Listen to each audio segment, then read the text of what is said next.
Should I buy an external graphics card if my laptop can't game? Latest Skillet 2 cents Vitals Offspring Tech 911 Coronavirus The upgrade video do everything better. Tech 911 Do you have a tech question keeping you up at night? We'd love to answer it.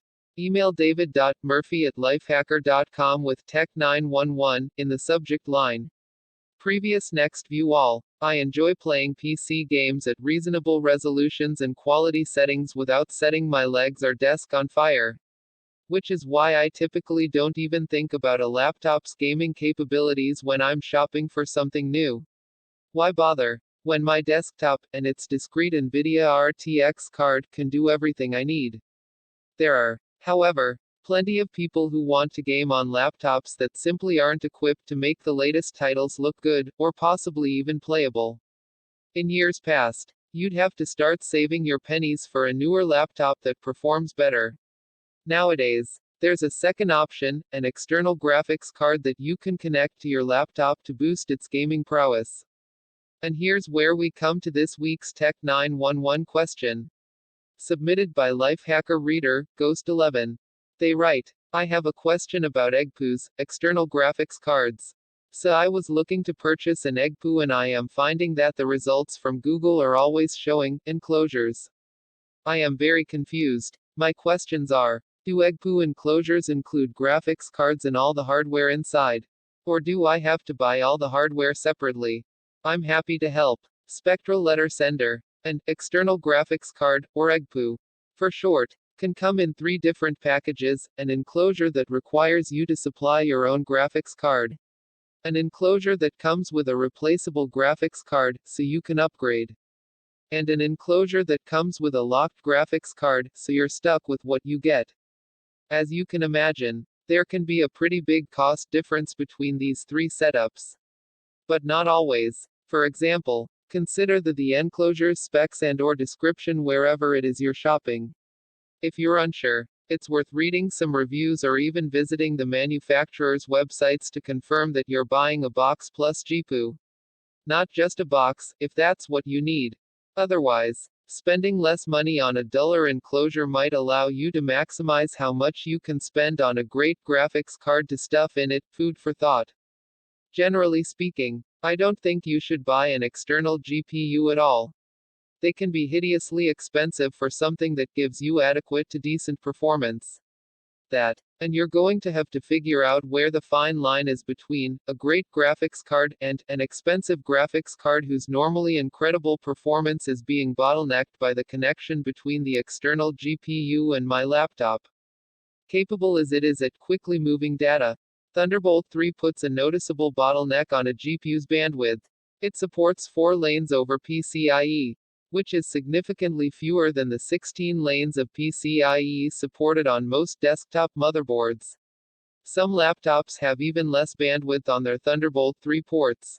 So you'll have to check with your manufacturer's specs to see exactly what your laptop is capable of. When you're gaming on a laptop's display, the single cable is pulling double duty. The computer has to send data to the GPU for processing, then receive the processed data back to be displayed.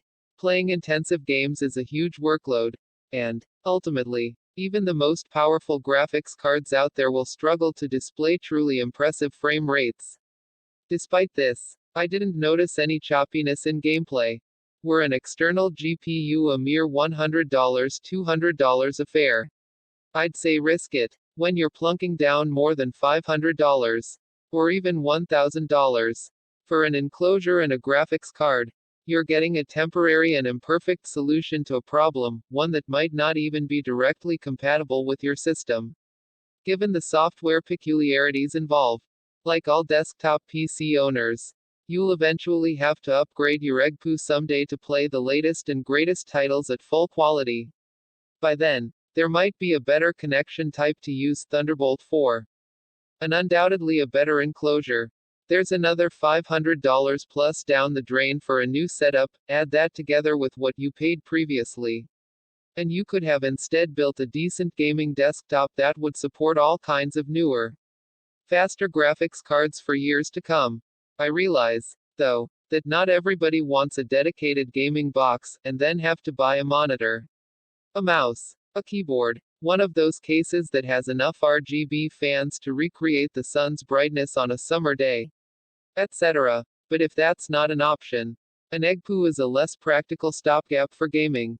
What should you do? Hear me out. The two big game streaming services out there, Stadia and GeForce Now, don't cost a lot of money each month, $10 and $5, respectively. If you're going with Google, you get a chunk of free games each month and the ability to play whatever you purchase on a bunch of different devices, including your computer, your compatible Android phone, and your TV, if you have a Chromecast Ultra. Of course, the same is true for Nvidia's service. Minus the free monthly games, you'll be able to play a lot of games you might already own, from a decently large list of titles, on your Windows, Mac, or compatible Android devices, as well as Nvidia's Shield streaming box. Neither streaming service will do much for you if, say, you're a big Overwatch player, or love any other title that doesn't appear on either service, or gets pulled. But if either service has your favorites, they might be worth investigating instead of a more complicated Egpoo setup for the time being. And with Microsoft's xCloud service on the horizon, too, it's worth waiting to see if these could fill the gaps of a more complicated and costly Egpoo setup for gaming. With streaming, you will be able to get years of game streaming for the cost of one external graphics card setup. And all you'll need is a decent internet connection to experience pretty good gameplay quality. I think this is more economical than an Egpoo right now, at least until the technology allows you to get full, unconstrained desktop performance on a laptop via a simple, plug-and-play-like connection. When that day comes, go external all you want. Do you have a tech question keeping you up at night? Tired of troubleshooting your Windows or Mac? Looking for advice on apps, browser extensions, or utilities to accomplish a particular task? Let us know. Tell us in the comments below or email david.murphy@lifehacker.com. David Murphy is Lifehacker's senior technology editor. He has geeked out writing for the New York Times, Wirecutter, PC Magazine, Reviewed, Computer Shopper, and PC World. www.davidmurphy.com. No, you should buy a proper graphics card and the rest of a proper PC to game on. Gaming on laptops sucks. Text source, lifehacker.com.